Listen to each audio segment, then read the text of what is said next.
Digniin: Sinjibiilku waxa uu ku sababi karaa dhimasho haddii aad u cunto qaababkan soo socda. Sinjibiilka waxaa lagu tiriyaa dhirta ugu muhiimsan xagga daawada.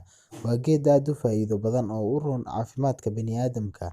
Waxa uu baahiyay website-ka lagu magacaabo The Heart Zone in sinjibiilka lagu soo daweyn jiray cudurro aad u tiro badan muddo sanado badan ah ka hor. Dhakhtar dhaqameed ah oo ku yaalla dalka Shiinaha ayaa waxa uu ku daaweeyay sinjibiilka cudurro aad u tiro badan, uuna ka mid yahay xanuunada ku dhaca xiidmaha. Sidoo kale, meelo badan oo ka mid ah wadamada reer galbeedka ayaa waxaa loo isticmaalaa sinjibiilka xanuunada caadada ah, hargabka, madax xanuunka, iyo weliba xanuuno kaloo badan. Sida daraasado dambe lagu sheegay, waxa uu sinjibiilka ka hortagaa dhalashada cudurka kansarka iyo weliba faafitaankiisa. Uu sinjibiilka intaasoo faa'iido la soo sheegay iyo in ka badanba uu leeyahay, ayaa haddana wuxuu waxyeello ku yeelan karaa xaalado kala duwan. Waxaana ka mid ah sida tan: marka uu xaddiga qofka miisaanka uu ka hooseeyo kan caadiga ah, sinjibiilka waxa uu hoos u dhigaa xaddiga miisaanka qofka. Sidaa awgeed, waxa uu u fiican yahay inay isticmaalaan dadka cayilka badan leh iyo dadka sonkorowga qaba, si uu kor ugu qaado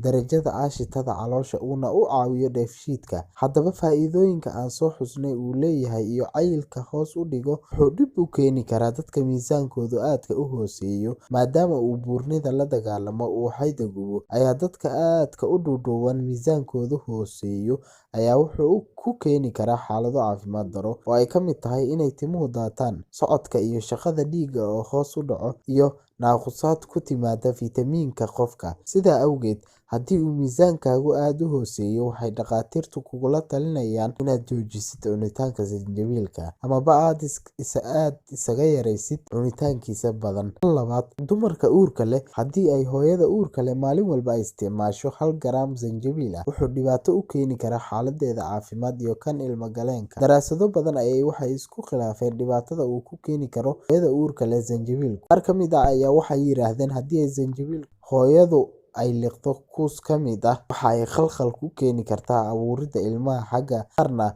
cagsigeeda ay sheegeen, ay yiraahdeen wax dhibaato ah uma keeni karto haddii ay liqdo kuus ka mid ah sinjibiilka. Haddaba, haddii uu khilaaf iyo shaki ka dhashay, waxaa u roon hooyada uurka leh inay ka dheeraato iyadoo u danaynaysa caafimaadkeeda iyo caafimaadka ilmaheeda. Haddaba, waxaan kusoo gabagabeynayaa, sinjibiilka faa'iidooyin fara badan ayuu caafimaadka u leeyahay. Haddii aad si aad ah u badsato oo xadkii loogu talagalay dhaafiso, xaalad caafimaad darro ayuu kugu keeni karaa. Sida daawooyinka kaleba, haddii aad xadkii loogu talagalay ka badsato ay xaalad caafimaad darro kugu keeni karaan, ayuu asna dhibaato kugu keeni karaa. Waad ku mahadsantahay daawashada muuqaalkan. Please subscribe noo saar channel-ka, like, share, comment si ay kuu soo gaaraan muuqaallo kale oo xiiso badan.